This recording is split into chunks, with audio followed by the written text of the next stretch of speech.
On the bridge, somebody had sprayed, "Can you love?" And every morning I would look at that, and every morning I would ask myself that question. My first relationship with my first boyfriend lasted 8 years, from 14 to 22.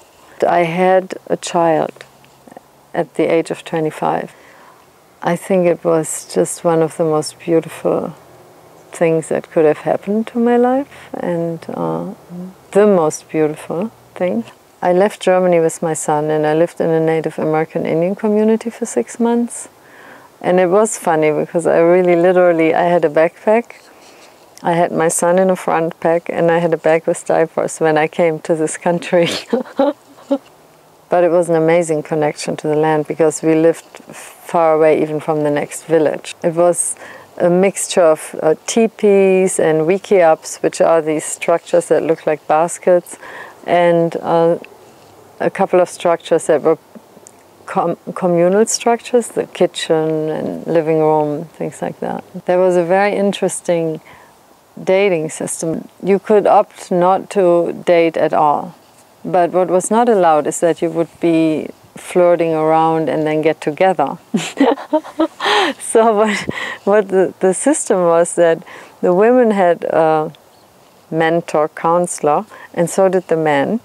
And if you were ready to date, you would go to this mentor. We would say, "I'm ready to date."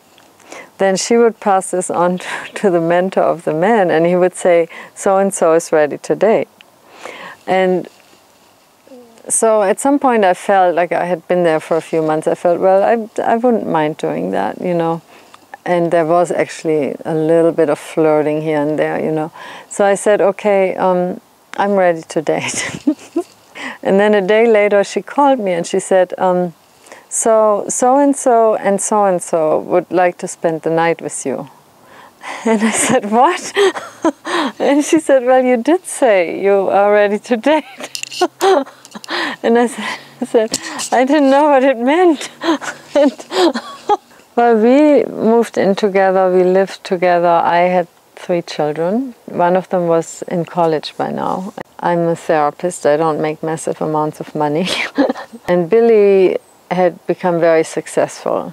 So I felt that imbalance very strongly because I had actually never been in a relationship where the money situation was unequal. Never. And I never wanted it. It was really hard for me. I couldn't find a comfortable place in that for myself. My major response to it was to feel that I needed to completely adapt to Billy's lifestyle. Billy liked it when I would go to shows with him or travel with him. And sometimes in retrospect, I've said to myself, well, I should have said, you know, I'm a therapist, I can't do that. It interrupts my work.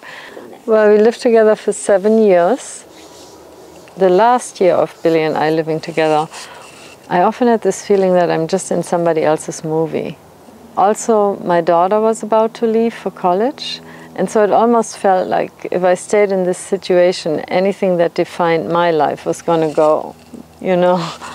There was some readiness in me to just break it all up. I just went with it, I left.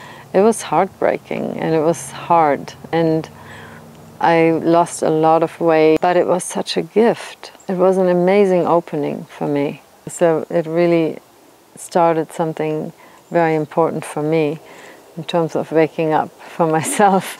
I stepped into somebody else's movie. You know, it was my responsibility. Even if it's a movie on my end, but this is my movie, this is your movie, let's see what let's see what can translate here, you know. And that's a challenge, you know, I think that's our challenge now. It's like this right now, for sure. There are times when I just want to be like this. Don't come to me with your movie. There are times when I turn around and I'm like, oh wow, I'm in the middle of that movie. And there are times when we're really negotiating it and, you know, like really clear with each other, and it feels co-creative.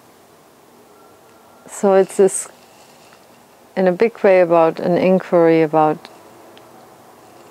who I am.